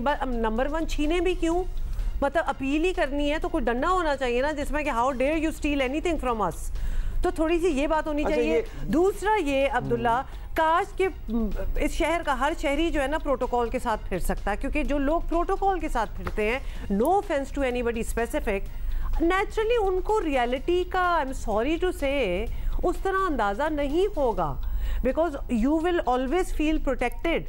3-4 तो डाले और गाड़ियां इर्द गिर्द होंगी, एंड सिर्फ ये गवर्नर साहब की बात नहीं हो रही, बहुत से और भी लोग हैं जो अफोर्ड कर सकते हैं। चला रहे हैं ना, दिखा रहे हैं दर्जनों के हिसाब से रोज़ाना हमें इस तरह की फुटेजेस, सीसीटीवी, मोबाइल कैमरे की फुटेज मौसूल होती है जिसमें वारदातें हैं। अब हम जाहिर है ये कहते कहते भी थक गए हैं कि इन सब को पकड़ लें। ये एक बहुत बड़ा शहर है, इसकी आबादी बेलगाम है, मुश्किल काम भी है यहाँ पे लॉ एंड ऑर्डर मेंटेन करना। यहाँ पे number of police personnel as compared to आबादी भी सफिशिएंट नहीं है। ये सारे चैलेंजेस हैं, ठीक है, लेकिन अल्टीमेटली सही भी तो करना है ना। कब तक, मगर 75 साल से जायद हो गए हैं, मतलब अब is it not high time कि हम कह दें कि भाई ये जो ठीक, अब हम ये बात नहीं करेंगे कि हमारे पास पुलिस वाले कम हैं, अब हम ये बात नहीं करेंगे कि हमारी आबादी बहुत ज़्यादा, अब हम सिर्फ ये बात करेंगे कि इसी सिस्टम को ठीक कैसे करना है। और देखें, the truth of the matter is कि ये एक ही पार्टी है 15 साल से जो कि ये पूरा सूबा जो है ना वो चला रही है। अब हम कंप्लेन भी करेंगे तो आप ही से करेंगे ना, और किससे करेंगे कि बहुत सी चीज़ें अगर बेहतर करनी थी तो इट्स इन योर हैंड्स। दूसरी बात, ये अपील करना कि जी मारो नहीं, एटलीस्ट छीनना है तो छीन लो, ये दलेर होते जा रहे हैं आगे लुटेरे। ये कौन सा एक एक अकेले बंदे को आके लूटते हैं, ये पूरा होटलों को, ये चाय के ढाबे एक एक बंदे से को लूट रहे होते हैं। दे डोंट केयर कि जी गली में अकेला कोई बंदा है तो आओ उसको हरास किया जाए, नहीं, 10-15 भी बैठे होंगे ना तो ये आके आराम से करेंगे अपना काम। पहले ये होता था कि इनको जल्दी है, हबड़म दबड़म में काम करते। एक आदमी या एक गाड़ी या एक मोटरसाइकिल को लूटा, चलेगा, यही हमने देखा था ना शुरू में। अब अगर 15 लोग बैठे हैं ना एक चाय के ढाबे के ऊपर, तो 15 के 15 को लूटेंगे, उन्हें कोई जल्दी नहीं होती कि पीछे से कोई आ जाएगा, कोई शिकायत कर देगा, कोई पुलिसमैन गुजर जाएगी, नो, 115 पे कॉल कर देगा, नो। बॉटम लाइन ये है कि हमें बहुत ही अजीब लगा है कि सिंध को चलाने वाले जो है ना, अब वो स्ट्रीट क्रिमिनल से ही ताउन मांग रहे हैं। मतलब कितनी कोई ट्रेजिक कॉमेडी टाइप सिचुएशन है कि हम उनसे अपील कर रहे हैं कि देखो मुझे मारो तो नहीं, बस ये ले जाओ। और ये मैस लेवल पे, फ्रॉम द टॉप लेवल ये अपील हो रही है। इस किस्म के मशवरे, बस कहना ये था कि प्लीज़ अपने पास सारे रखें। ये जो मशवरे हैं ना कि ये अपना फ़ोन आप छुपा के अंदर वाली जेब में रखें, मतलब इतनी अंदर वाली जेब में रखना है तो क्यों ना घर छोड़ाओ, मतलब यही कहते हैं कि फ़ोन लेके निकले क्यों, घर छोड़ाओ। तो ये लुटेरों को मशवरे देना तो अपनी हार तस्लीम करना है उनके सामने। हम भी मशवरा देते हैं, लेकिन हम यूजुअल मशवरा शहरियों को देते हैं, और ये समझदाराना बात है कि अगर कोई आए तो उस वक्त आपको अपनी सिर्फ जान की परवाह होनी चाहिए, आपको रेजिस्ट नहीं करना है। सो हम दोबारा से ये कहेंगे, जो भी शहरी, जो भी नौजवान हमें देख रहे हैं, भाई आप अपनी जान की हिफाजत करें, आप रेजिस्ट ना करें, आप अपना ख्याल करें। चीज़ें आनी जानी होती हैं, हुक्मरानों को ये बातें सूट नहीं करती हैं कि आप ये तरीका अपना लें और ये टोटका कर लें और लुटेरों यार ख्याल कर लो। They are far away from the reality on the ground. जब सड़क पर इंसान चल रहा होता है ना तो उसकी रियलिटी से बहुत दूर है। ओके, एनीवे, कहना ये था, और ये आवाम की आवाज़ है जो हमने सामने रखी है, सुनना है तो सुन लें।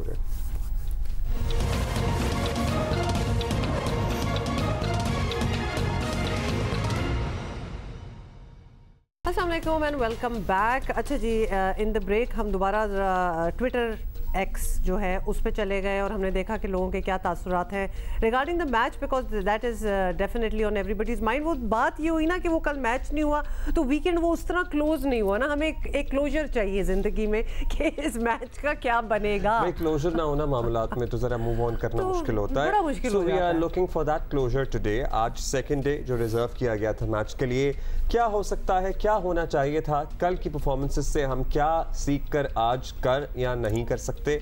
अब्दुल रज़ाक भाई हमारे साथ मौजूद है। अगर आज मैच हुआ था, जिसके इम्कानात वैसे भी कम हैं ज़रा, तो रज़ाक भाई ये बताइएगा, कल हम सब ने मैच का इंतज़ार किया, देखा, शुरू भी हुआ, निस्बतन एक बेहतर पोजीशन में इंडिया ने अपनी बारी शुरू की। अब जब मैच शुरू होगा तो हम जो रिवायती तौर पर न्यू डे की तरह फास्ट बॉलर से हमें शुरू कराना चाहिए, या जैसे चल रहा है वहीं से आगे बढ़ाना चाहिए, एक स्पिनर एक फास्ट बॉलर, ये ठीक रहेगा हमारे लिए? नहीं, देखिए क्रिकेट पॉइंट ऑफ व्यू से अगर देखा जाए इनको फास्ट बॉल स्टार्ट करना चाहिए और ज़्यादा कटर मारने चाहिए, क्योंकि ये पिच ऐसी है, थोड़ा सा अगर आप वेरिएशन करते हैं बॉलिंग में तो बैट्समैन डिस्टर्ब हो रहा है। अगर आप ओवर ट्राई करने की कोशिश करते हैं तो वहाँ पे रन निकल जाते हैं। तो इनको चाहिए कि अब इनको पता चल गया कि 26 ओवर या 27 ओवर इन्होंने फेंकने हैं, तो फुल एनर्जी से जाएँ, क्योंकि अगर 50 ओवर मुकम्मल होते हैं तो वो फिर मैच जो है वो ज़रा आखिरी 10 ओवरों में या 5 ओवर में थोड़ी सी बॉडी पे इफेक्ट पड़ता है, थकावट होती है, पर अब वो वाला एलिमेंट नहीं है। आप जितनी जान लगानी है इस 25-26 ओवर में लगा दें, और फास्ट बॉलरों को चाहिए कि फास्ट बॉलरों से ही ज़्यादा ओवर कराई जाए। राइट। अच्छा, अगर आज फिर बारिश होती है, जो कि अगर मगर की बात नहीं है, बारिश ने होना ही है, तो एक बार फिर चांस है कि पाकिस्तान को महदूद ओवर्स में एक सख्त टारगेट जो है वो मिल सकता है। तो ऐसे हुआ तो हमें बड़ी ऑब्वियसली जारहाना बैटिंग करना होगी। आपकी नज़र में ऐसी सिचुएशन में हमारा बैटिंग लाइनअप क्या होना चाहिए? डेफिनेटली अगर 20 या 25 ओवर मिलते हैं हमें, तो फिर डेफिनेटली इमाम की जगह रिजवान को जाना चाहिए, और हमारे पास इतनी डेप्थ है, उसमें इफ्तिखार भी है, सलमान अली आगा भी है, बाबर आजम खुद हैं, वो भी तेज़ खेल लेते हैं, तो बड़ा अच्छा है। सारे ही T20 के बेस्ट प्लेयर हैं हमारी टीम में, तो बैटिंग ऑर्डर चेंज करना चाहिए फिर। अच्छा, ये बताइएगा, मजमूई तौर पर एशिया कप का जो हाइब्रिड वाला मॉडल है, शायकीन को, हम सबको, चाहे वो इन ग्राउंड हो या ऑन स्क्रीन पे बैठ के देख रहे हैं, और मायूसी कर रहा है। एक से ज़्यादा मैच बारिश से ख़राब हो चुके हैं और मज़ीद होने का खर्चा भी है। क्रिकेटर्स को वर्ल्ड कप के लिए जो प्रैक्टिस चाहिए थी, आपको लगता है वो मिली है? और क्या हमें इस सारी एक्सरसाइज का फ़ायदा होगा? देखिए, ये जो प्रोफेशनलिज्म होता है इसमें इतना ज़्यादा इम्पैक्ट नहीं पड़ता कि मैचेस हो या ना हो। आप अपने आप को बिल्कुल प्रिपेयर रखते हैं, क्योंकि आपकी प्रैक्टिस, आपकी ट्रेनिंग जो आपको ना बिल्कुल फिट रखती है, तो इतना ज़्यादा इम्पैक्ट नहीं पड़ता।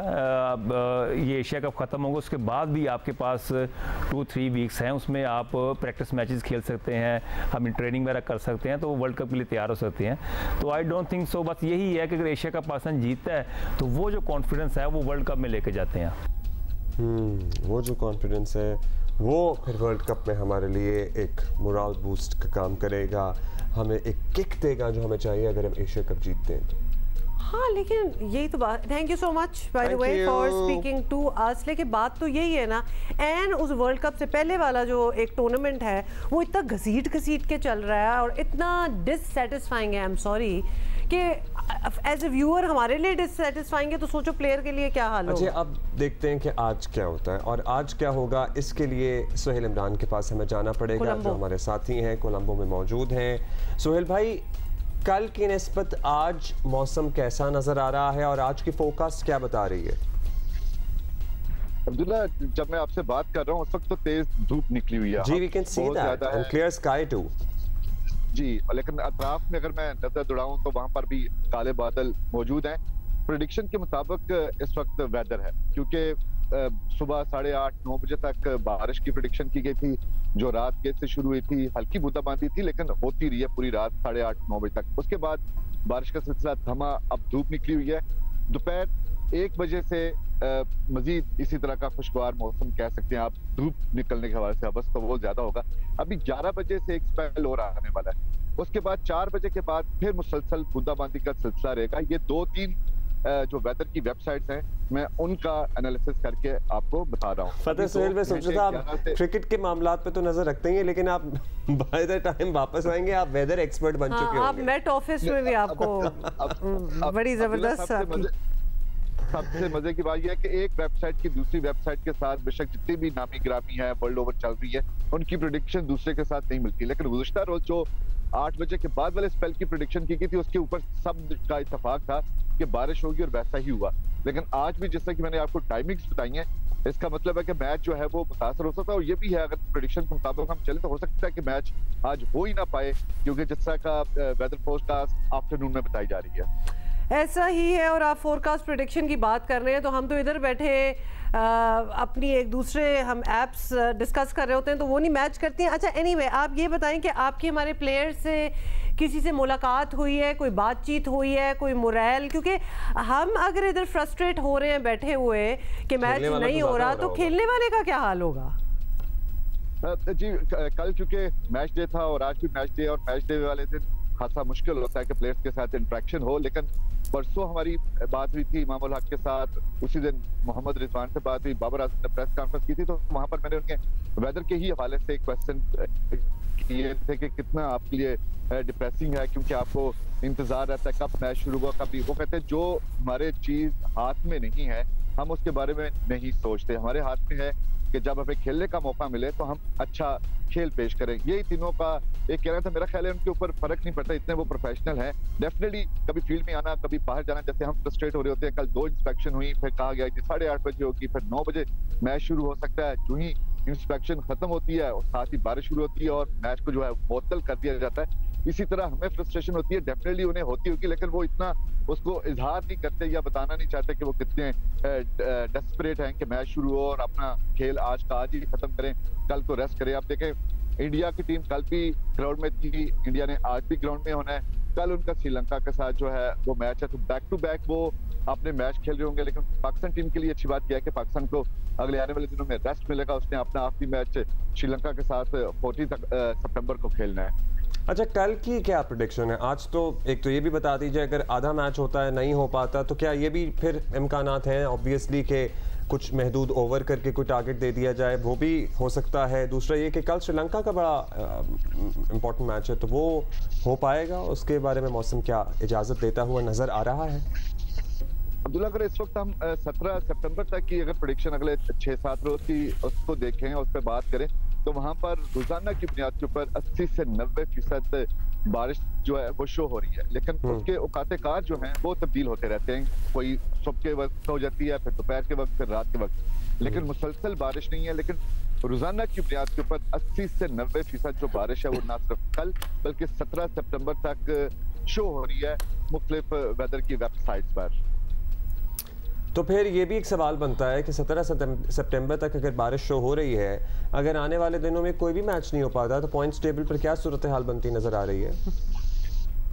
जी डेफिनेटली उसके मुताबिक तो पाकिस्तान क्वालिफाई कर जाएगा, ठीक है, और उसके बाद रह जाएंगी इंडिया या श्रीलंका की टीमें। अब अगर इनके भी नहीं पॉइंट होते तो उसके लिए पहुंचना मुश्किल हो जाएगा इंडिया के लिए, क्योंकि वो अभी तक तो फिर मोस्ट लाइकली हमारा मुकाबला होगा श्रीलंका से। श्रीलंका ने भी तो एक मैच जीता हुआ है, तो 2 पॉइंट्स तो उनके भी बनते नहीं है। तो उनसे ही फिर अगर नहीं होता कोई भी मैच तो फिर हमारा मुकाबला श्रीलंका से होता है। हमारे भी तो जी वैसे for all the teams this is such an arbitrary and unfair way to collect those points ताकि आप अगले टूर्नामेंट के लिए क्वालिफाई कर सकें। ये बात किसकी होगी? जयशा, जो हम नाम ले रहे थे कि ये बहुत अगर बड़ा नहीं पहुंचता फाइनल में तो उसकी भी जिम्मेदारी उन्हीं पे हाँ ऑब्वियसली उन्हीं पे आएगी कि ये सारा हुआ ही क्यों था। Thank you so much Sohail Imran for reporting for us from Colombo. Okay, अब ज़रा सियासत पे इसलिए आ जाते हैं क्योंकि हमने आपको पूरा 1 घंटा जो पहले था उसमें बचा के रखा है सियासत से, तो अब तो बताना ही पड़ेगा क्या हो रहा है। देखें जी, बात यह है कि निगरान हुकूमत आते ही सियासी जमातें जो हैं वो सरगर्म हो गई हैं और JUI, नून लीग, पीपल्स पार्टी समेत दीगर जमातों ने बज़ाहिर इंतखाबी सरगर्मियों का आगाज़ जो है वो कर दिया है और सियासी गहमा गहमी नज़र आ रही है। और कल के इत्तेहादी आज एक दूसरे के ख़िलाफ़ माहौल जो है वो गरमा रहे हैं जिसको कहते हैं। और ये हमें पता था जितने भी इत्तेहादी हों पोल्स में तो आपने इंडिविजुअली ही जाना है, तो कब तक साथ रहेंगे। तो अब नज़र आ रहा है कि जी पीपल्स पार्टी जो है वो बाकी जमातों से एक कदम आगे नज़र आ रही है और बिलावल भुट्टो बड़े जारहाना अंदाज में बयानात दे रहे हैं। बिलावल भुट्टो जरदारी ने अपने इत्तेहादियों को जो है वो डरपोक और इलेक्शन से भागने वाला करार दिया है, स्ट्रॉन्ग वर्ड्स, और क्या कहा कि इत्तेहादी इंतखाबात से भाग रहे हैं। अब एग्जैक्टली क्या उनके चॉइस ऑफ वर्ड्स थे? जो डर गया वो मर गया, बताता रहूं मैं। ओके, अफसोस की बात है हमारे बाकी सियासी जो इत्तेहादी थे वो डर चुके हैं। वो खौफज़दा है, वो बाई इलेक्शन से भागते हैं, वो बल्दियाती इलेक्शन से भागते हैं, अब शायद जनरल इलेक्शन से भागना चाहते हैं। पाकिस्तान पीपल्स पार्टी की ट्रेनिंग में नहीं है डरना। अब बिलावल निगरान हुकूमत पर भी तनकीद करते हुए एतराज़ उठा रहे हैं कि 90 दिन तो बहुत दूर हैं, 60 दिन में इलेक्शन हो जाने चाहिए। मैं तो समझता हूं कि 90 दिन तो बहुत दूर है, 60 डेज में इलेक्शंस होने चाहिए थे। अगर आपने 90 दिन में नहीं किया तो क्या 100 दिन में इलेक्शन होंगे? अगर आपने 100 दिन में नहीं किया तो क्या 120 दिन में इलेक्शन होंगे? अच्छा, कहानी में जरा ट्विस्ट आया है, बताते कहानी में क्या ट्विस्ट है? बैकग्राउंड म्यूजिक सोच रहा था क्या लगाऊं इस पे। नहीं, कहानी में ट्विस्ट ये आया है कि पीपल्स पार्टी के शरीक जो है मनासिफ अली जरदारी ने कहा है कि मरदमशुमारी के बाद इलेक्शन कमीशन नई हल्का बंदियां करने का पाबंद है। ये मतलब आइन कहता है ये, और CCI के इजलास में जाहिर है कि इन्हीं की पार्टी के वज़ीर आला गए, उन्होंने इस बात पर इत्तेफाक किया। मुल्क माशी बहरान से गुजर रहा है, ये कहा साबिक सदर आसिफ जरदारी ने, और उन्होंने ये भी कहा कि हम सबको सियासत के बजाय मईशत की फ़िक्र पहले करनी चाहिए। मुल्क है तो हम सब हैं। जिसके रद्द-ए-अमल में बिलावल भुट्टो ने साफ साफ कह डाला कि मैं सिर्फ घर की बातों पर ही साबिक सदर जरदारी के बयानात का पाबंद हूँ। सियासी और आइनी मामलात पे पीपल्स पार्टी की सेंट्रल एग्जीक्यूटिव कमेटी और इनके और कारकुनान का भी उन्होंने जिक्र किया, उनकी मंशा के मुताबिक फैसला करने का पाबंद हूँ। बट इन अ नटशेल ये कुछ और कह रहे थे और वालिद साहब कुछ और कह रहे थे।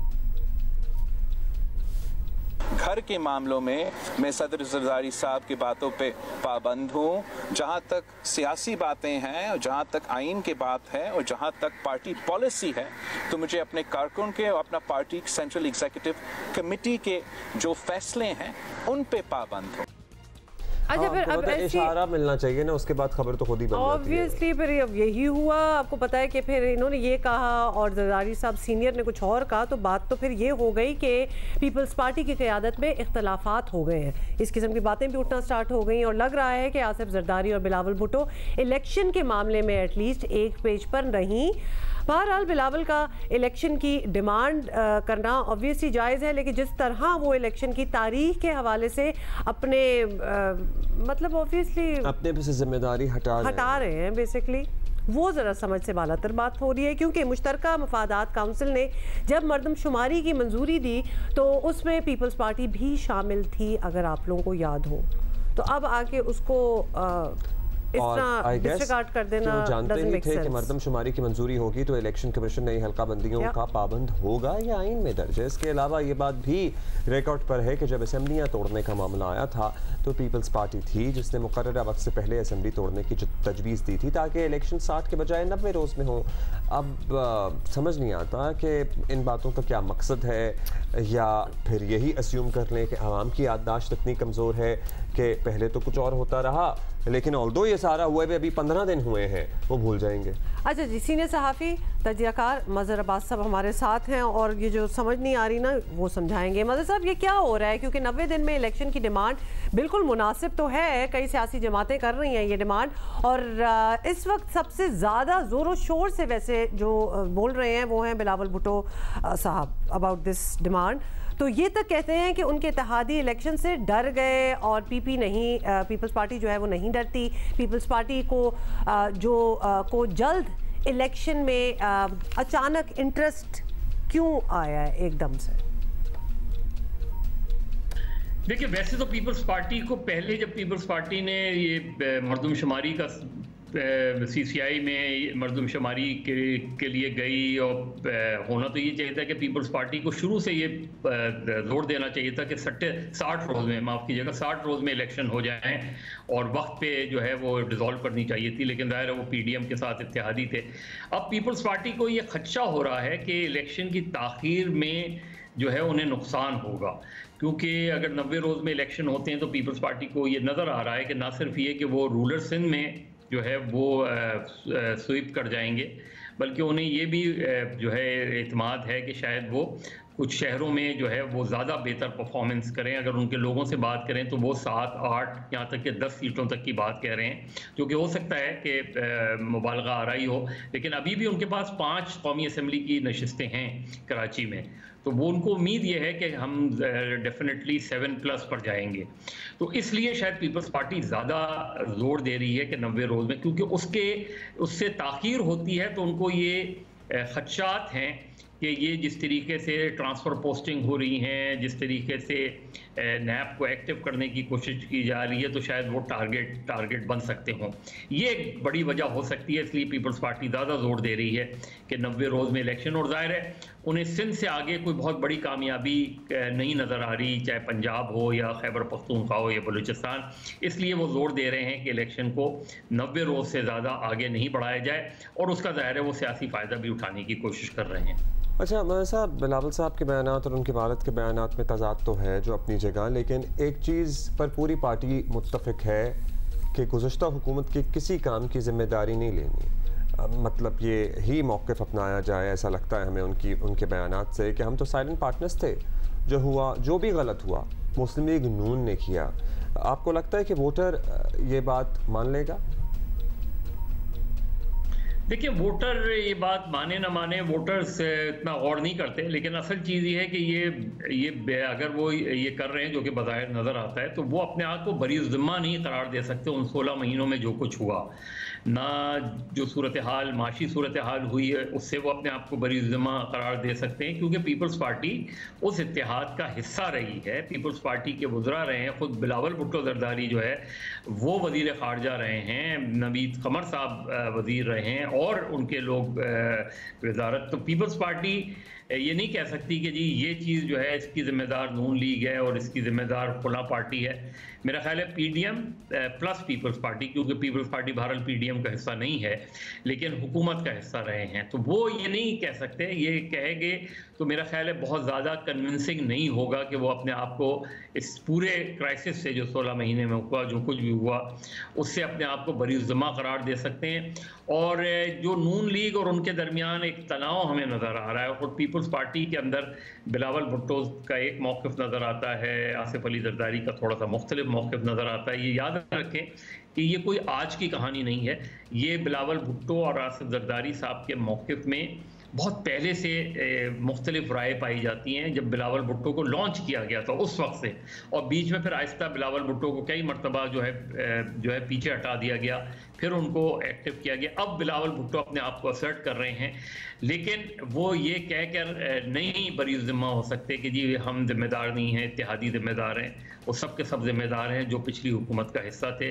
जो अच्छी चीज़ें हुई हैं उसका वो क्रेडिट ले सकते हैं, जो नाकामियाँ हुई हैं और माशी तौर पे बहुत ज़्यादा नाकामियाँ हुई हैं उसका ब्लेम भी उनको लेना पड़ेगा। ऑलराइट, अच्छा अब ये भी बता दें कि पीपल्स पार्टी जो है, डिस्पाइट एवरीथिंग जो भी हम बातें कर रहे हैं, पीपल्स पार्टी इलेक्शन के मखसूस इंतखाबी माहौल में पूरी तरह एक्टिव हो चुकी है, और उनका ऑब्वियसली मरकज़ी हदफ मुस्लिम लीग नून है, जिसकी मरकज़ी क़यादत जो है वो अब जो जवाब देने के लिए यहाँ मौजूद भी नहीं है। ये बड़ी अजीब सी बात लग रही है। तो मदर साहब, क्या नवाज़ शरीफ की वापसी के बाद मुस्लिम लीग नून में कोई जान पड़ेगी? क्योंकि इस वक्त तो शहबाज शरीफ की वापसी भी मेरा ख्याल है साथ ही मिला लेते हैं, मतलब सारों की, बिकॉज अभी वहाँ कोई हलचल नजर नहीं आ रही। देखिए, ये तो देखना है कि नवाज शरीफ साहब मेरे नुक्ते नज़र से तो उन्होंने बहुत ताख़ीर कर दी है, ऑलरेडी बहुत ताख़ीर कर दी है। चाहे इलेक्शन बज़ाहिर तो नवंबर में नज़र नहीं आते, बज़ाहिर तो यही नज़र आता है कि जनवरी के एंड में या मिड फरवरी तक इलेक्शंस होंगे, लेकिन उस लिहाज से भी कई वजूहात की बिना पे नवाज शरीफ की वापसी में जो ताख़ीर हुई है और उन्होंने अपने वापस आने में जो ताख़ीर की है, उसका पूरी मुस्लिम लीग नून को सियासी तौर पे नुकसान हुआ है, वो बहुत ज़्यादा नुकसान हुआ है। वो ख़ुद अपने भाई की हुकूमत में वापस नहीं आ सके। अभी भी हमें नहीं पता कि अक्टूबर में, मिड अक्टूबर में वो वापस आएंगे नहीं आएंगे, सिर्फ ये कहा जा रहा है। लेकिन अगर फ़र्ज़ करें मिड अक्टूबर में वो वापस आते हैं, केसेस होते हैं उन पे उसमें, तो उनके पास मुश्किल से 2 महीने शायद रह जाएं इलेक्शंस के, क्योंकि नॉमिनेशन शुरू हो जाएंगी। अगर जनवरी में भी इलेक्शंस होते हैं तो नॉमिनेशन फ़ौरन शुरू हो जाएंगी। तो मुस्लिम लीग नून का जो अगला इलेक्शन वो देख रही है मुस्लिम लीग नून, वो देख रही है कि पीटीआई के साथ क्या होता है। इस वक्त पीटीआई जिस मुश्किल में, इसलिए असल मार्का ही अगले इलेक्शन का पंजाब होगा। पंजाब में इस वक्त कई ग्रुप्स बन रहे हैं, इस्तेकाम पाकिस्तान पार्टी भी बन रही है, पीपल्स पार्टी भी मौजूद है, तहरीक लब्बैक भी मौजूद है, लेकिन असल चीज़ ये है कि मुस्लिम लीग नून की नज़रें हैं कि क्या पीटीआई के चेयरमैन इलेक्शन से बाहर रखे जाएंगे, क्या पीटीआई को कट टू साइज किया जाएगा या पीटीआई को उस तरीके से एक्टिविटी में हिस्सा नहीं लेने दिया। इसलिए कि अगर फुल फ्लैश पीटीआई आती है इलेक्शन में तो नून लीग के लिए बहुत मुश्किल इलेक्शन हो जाएगा, पंजाब में भी और खैबर पख्तूनख्वा में भी, जिसके इम्कानात ज़ाहिर कम नज़र आ रहे हैं। बहुत शुक्रिया आपका मज़र अब्बास साहब, और लेट्स सी क्या होता है। वो जो अक्टूबर की वापसी वाली तारीख थी या प्लान था, वो अभी तक इंटैक्ट है? वो पिछले अक्टूबर से शुरू हुआ है, इसलिए मतलब किस चीज़ का आप इंतजार कर रहे हैं, पता नहीं क्या इंटैक्ट है क्या नहीं है। तब तो हाँ बीच में एक आध कोई आया था शोशा, लेकिन नवाज शरीफ आ जाएंगे, अब यही कहा जाता था कि नवाज शरीफ ने वो इंतज़ार है ना कि कब आएंगे, तो वो तभी आएंगे जब वो आएंगे। उससे पहले हमें इतने लोग इतनी स्टेटमेंट्स दे चुके हैं कि जी वो बस वो आने ही वाले हैं, तो अगले महीने की तारीख और क्या क्या नहीं, और ये पिछले साल से बात चल रही है। अच्छा जी, ब्रेक लेते हैं, उसके बाद वापस आते हैं।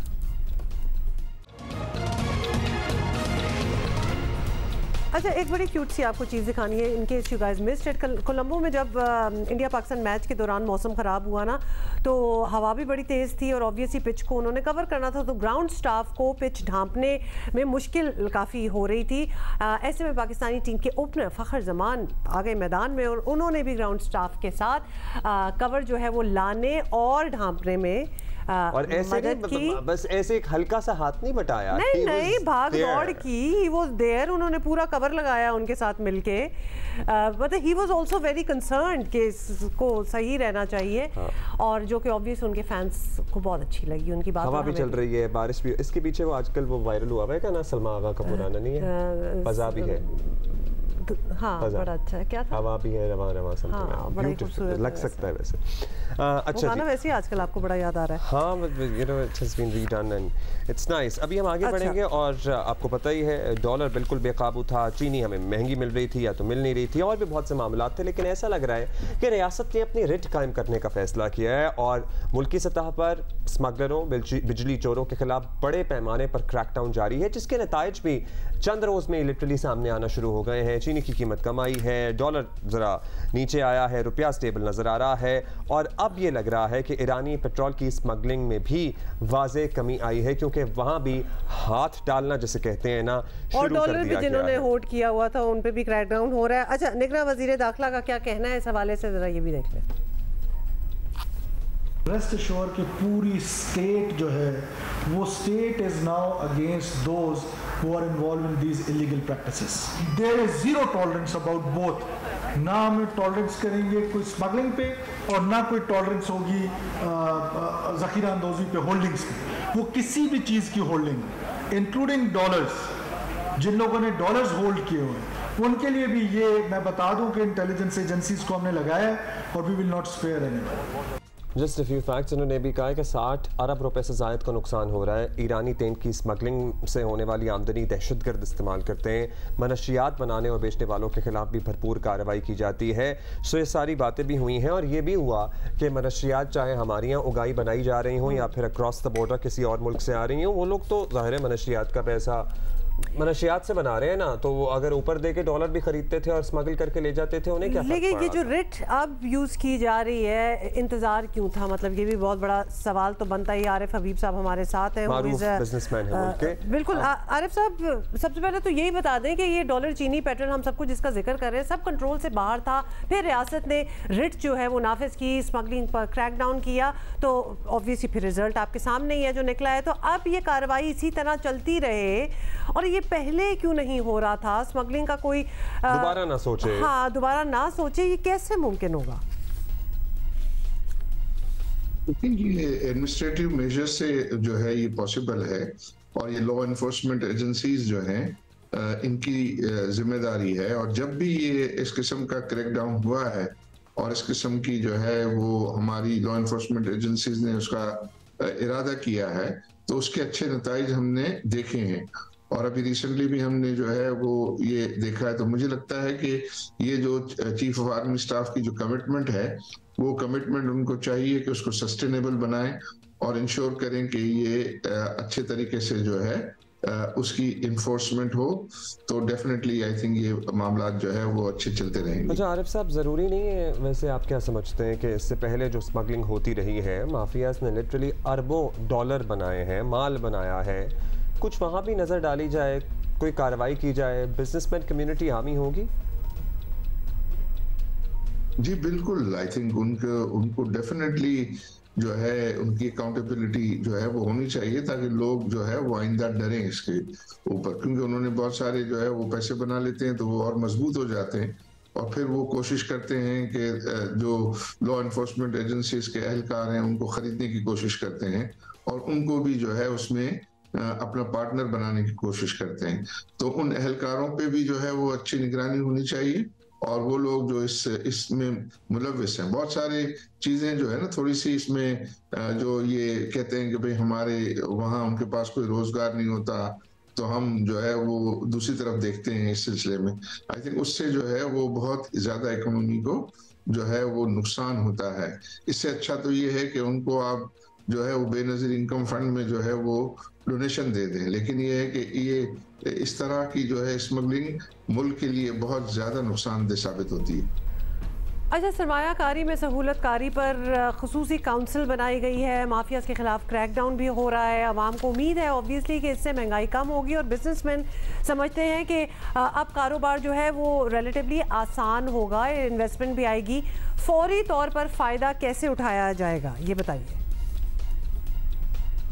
देखिए, हमें इस वक्त सबसे बड़ा प्रॉब्लम ये था कि रुपए की जो है वो कदर में मुसलसल कमी जो है, ये सारी जो है वो मसाइल का जड़ है, क्योंकि उसकी वजह से ही जो है वो महंगाई बढ़ती है और जब ये महंगाई बढ़ती है तो लोगों की पहुंच से दूर हो जाते हैं मामला और फिर उसी की वजह से जो है वो इंटरेस्ट रेट हाई होते हैं और इंटरेस्ट रेट अगर हाई होते हैं तो कारोबार को जो है वो बड़ा नुकसान होता है। कारोबार से ज्यादा खुद हुकूमत को जो है उसका बहुत बड़ा नुकसान होता है, क्योंकि सबसे बड़ा जो खर्चा गवर्नमेंट का बजट में होता है वो डेट सर्विसिंग का होता है, जो कर्जों की सूद की अदायगी का होता है और उसमें इंटरेस्ट रेट हाई होने की वजह से बजट पे बहुत ज्यादा बोझ आता है और फिर गवर्नमेंट जो है मुख्तलिफ किस्म के टैक्सेस लगाती है। जैसे अगर पेट्रोलियम पे उन्होंने टैक्स लगाया और चीजों पे जो है वो टैक्स लगाते हैं ताकि वो अपने सूद की अदायगी कर सकें। तो अगर उसमें कमी आएगी तो हुकूमत के लिए भी जो है वो मार्जिन पैदा होगा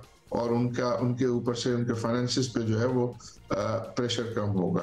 तो इसके लिए जो है वो ये बहुत ज़रूरी है कि रुपए की कदर को जो है वो डिफेंड किया जाए और उसको कोशिश करनी चाहिए कि उसमें और बेहतरी आए। जो बेहतरी आएगी तो ये बहुत सारे जो मसाइल हैं वो हल हो जाएंगे।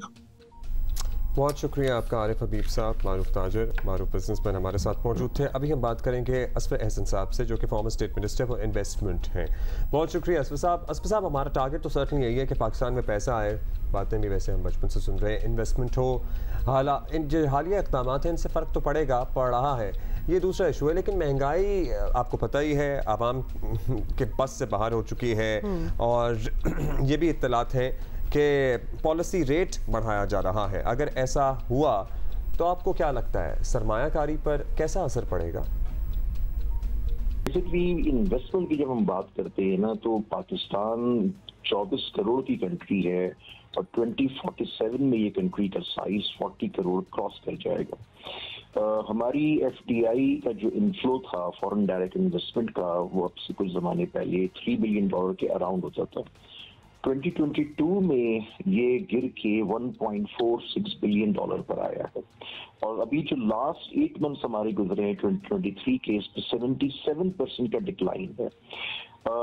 अब ये SIFC की बुनियाद रखी गई है, जो बहुत अच्छा इकदाम है, एक अच्छा इनिशिएटिव है उन G2G प्रोजेक्ट्स के लिए जो सऊदी अरब, मिडिल ईस्ट या कतर की गवर्नमेंट के साथ आपने करनी है, क्योंकि आप इस वक्त एक IMF के प्रोग्राम के तहत चल रहे हैं, फरवरी तक वो प्रोग्राम है। आपने स्ट्रक्चरल रिफॉर्म्स करनी है, उस पर कितना काम हुआ है, कितना हम काम कर रहे हैं, ये वो तमाम चीज़ें हैं जिनको वॉर फुटिंग्स पे करने की ज़रूरत है। ये बुनियाद आज आप स्ट्रेस से शुरू करेंगे, रखेंगे, तो काम आगे बढ़ेगा। आने वाली जो भी इलेक्टेड गवर्नमेंट होगी वो उसको चलाएगी। तो एक तो ये बात है। दूसरी बात, इन्वेस्टमेंट के लिए ज़रूरी है कि कम से कम आपको 20 से 25 साल की एक इन्वेस्टमेंट की पॉलिसी चाहिए, जिसमें आपको 10 से 12 साल की एश्योरेंस देनी है हर सेक्टर ऑफ इकोनॉमी को कि जो पॉलिसी कंटिन्यूशन है वो चलती रहेगी। एफडीआई हमेशा उस वक्त अट्रैक्ट होती है, एफडीआई हमेशा उस वक्त सस्टेनेबल होती है जब आपका जो एग्जिस्टिंग इन्वेस्टर है, जो पाकिस्तान में ऑलरेडी फॉरेन इन्वेस्टर काम कर रहा है, जो पाकिस्तान में लोकल इन्वेस्टर काम कर रहा है, अगर आप उसको फैसिलिटेट नहीं करेंगे, ये आप इंटरेस्ट रेट की जो बात कर रहे हैं ये आप बढ़ाते रहेंगे, आप एफबीआर की पॉलिसीज को चेंज करते रहेंगे, आप हर जगह पे पॉलिसीज को चेंज करते रहेंगे, हर जगह पे रोड ब्लॉक्स होंगे, ये मामलात नहीं चलेंगे।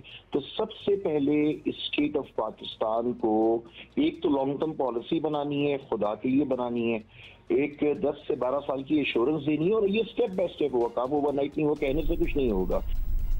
लॉन्ग टर्म पॉलिसी भी बनानी है और ऐसी पॉलिसी हो जो सक्सेसिव गवर्नमेंट्स आके उसको कंटिन्यू करें, वरना ये टूट के जो चीज़ निकलती है उसका कोई फ़ायदा नहीं होता। अच्छा ये बताइएगा, पाकिस्तान में सरमायाकारों को लाने के लिए और ख़ुद अपने एक्सपोर्ट बढ़ाने के लिए हमें ये भी आइडेंटिफाई करना है कि ऐसी क्या प्रोडक्ट है जो हम किसी भी इम्पोर्ट पर डिपेंडेंट ना हो और ज़ीरो से जो है हम खुद बना सकें।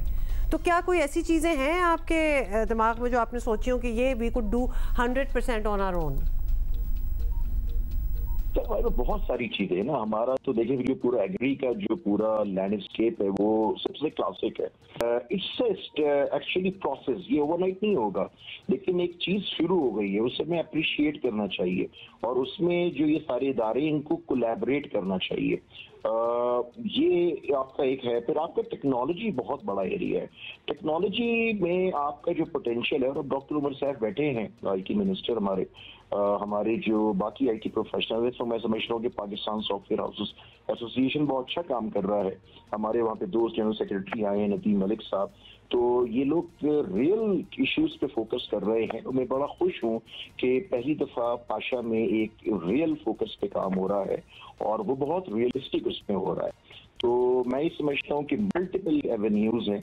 आपको एक्सपोर्ट ग्रेजुअली बढ़ानी पड़ेगी, एक्सपोर्ट के लिए आपको फैसिलिटेट करना पड़ेगा, जिस पे कॉमर्स मिनिस्टर कह रहे हैं। सिर्फ उनको चाहिए कि ये क्लेम्स ना करें, सिर्फ जो ना वो बस स्टेप्स लेके चले जाएं, क्योंकि आपके पास भी टाइम शॉर्ट है। ये गवर्नमेंट एक वक्त पे चली जाएगी, फिर नई गवर्नमेंट आएगी, तो आप अपना सिर्फ एक बेस लाइन सेट करके दे दें, ताकि आइंदा आने वाले उसमें लोगों की ना तवक्कुआत बन जाती हैं। बाज़-औक़ात वो तवक्कुआत जब बन जाती हैं, फिर चीज़ें नहीं होती, तो फिर वहाँ से मामला और ज़्यादा ख़राब हो जाता है।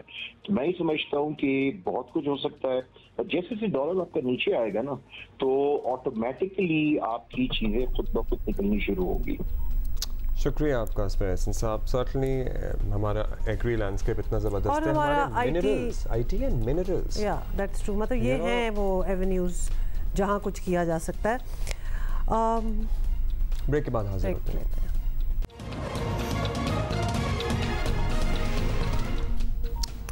वेलकम बैक जी। और हमारी तमाम सिक्योरिटी फोर्सेस वतन की सरहदों की हिफाजत के लिए दिन रात चौकस है। हमारे जवान हर तरह के हालात का बहादुरी से सामना करना चाहते हैं और पाकिस्तान रेंजर्स के जवान नंगर पारकर की पाक भारत बॉर्डर लाइन पर तैनात हैं। किस तरह से अपने रोज़ो शब ये गुजारते हैं, हमारे साथी हैं काशिफ मुश्ताक। वो गए और उन्होंने हालात का अपनी आंखों से जायज़ा लिया। Let's watch it together.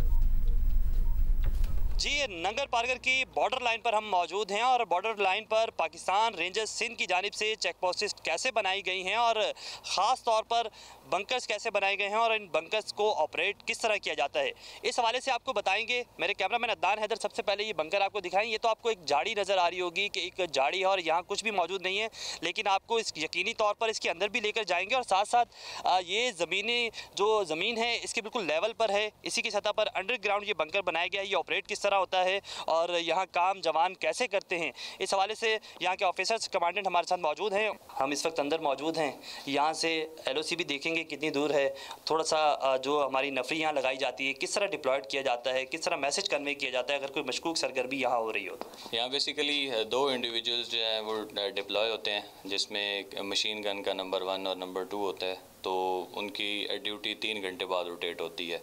तो इस तरह सारी रात अपनी ड्यूटी सर अंजाम देते हैं। तो जो अगर कोई यहाँ इनको आगे नकलो हरकत नज़र आती है या कोई गैर मामूली एक्टिविटी नज़र आती है तो जो इनके ऑफिसर्स अपनी कंपनी में बैठे होते हैं उनको इन्फॉर्म करते हैं और फिर हम फर्दर अपनी चेन में इन्फॉर्म करके उसका जो भी रिएक्शन देना होता है उस हिसाब से हम उस पर अमल करते हैं। तो हमारे यहाँ जो है हर ज़रूरत के मुताबिक जिस जगह हमें ज़रूरी लगता है कि यहाँ बंकर होना चाहिए वहाँ बंकर तामीर किया जाता है।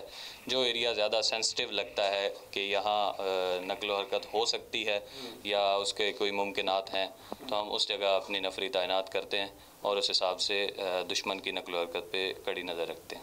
यहाँ से LOC 400 से 500 मीटर दूर है और यहाँ से ये एक लूप होल रखने का फ़ायदा ये है कि आप दुश्मन पे नज़र रखते हैं और आपका वेपन बाहर होता है जबकि आपके जवान की ज़्यादातर बॉडी सेफ़ होती है। वो आप देख रहे होंगे कि इसकी जो कलवट बनी हुई है वो आगे की तरफ तंग है जहाँ सिर्फ वेपन और इंसानी आँख देखती रहे, जबकि पीछे जो सोल्जर की बॉडी होती है वो महफूज होती है। इंतहाई मुश्किल काम है ये और इंतहाई महारत इसमें दरकार है और जिस तरह जवान यहाँ काम कर रहे हैं उन्हें सलूट है और वो किस तरह यहाँ से ना सिर्फ मॉनिटर कर रहे हैं, दुश्मन पर नज़र रखी हुई है और साथ साथ जो LOC इंतहाई करीब LOC यहाँ मौजूद है उसे किस तरह वो देखते हैं, बॉर्डर लाइन को किस तरह देखते हैं, तमाम तर चीज़ों पे हमने बात की है इनसे और उनसे जाना है कि ये बंकर्स ना सिर्फ यहाँ एक बंकर इस तरह मौजूद है, मुख्तलिफ बंकर्स हैं जो ज़ेर ज़मीन बनाई गई हैं और वहाँ से जो है वो दुश्मन पर नज़र रखी गई है। अच्छा, कभी कभार ये रिविजिट करना बहुत ज़रूरी है बिकॉज हम फॉर ग्रांटेड अपनी जो फ्रीडम है ना उसको फॉर ग्रांटेड ले रहे हैं। कायद-ए-आज़म की आज डेथ एनिवर्सरी है और उनको भी मुल्क भर मुख्तलिफ तकरीबात हो रही हैं जहाँ ट्रिब्यूट पेश किया जा रहा है। हम आपसे इजाज़त लेंगे, ये नगमा आपकी नज़र and we can see you tomorrow. Bye.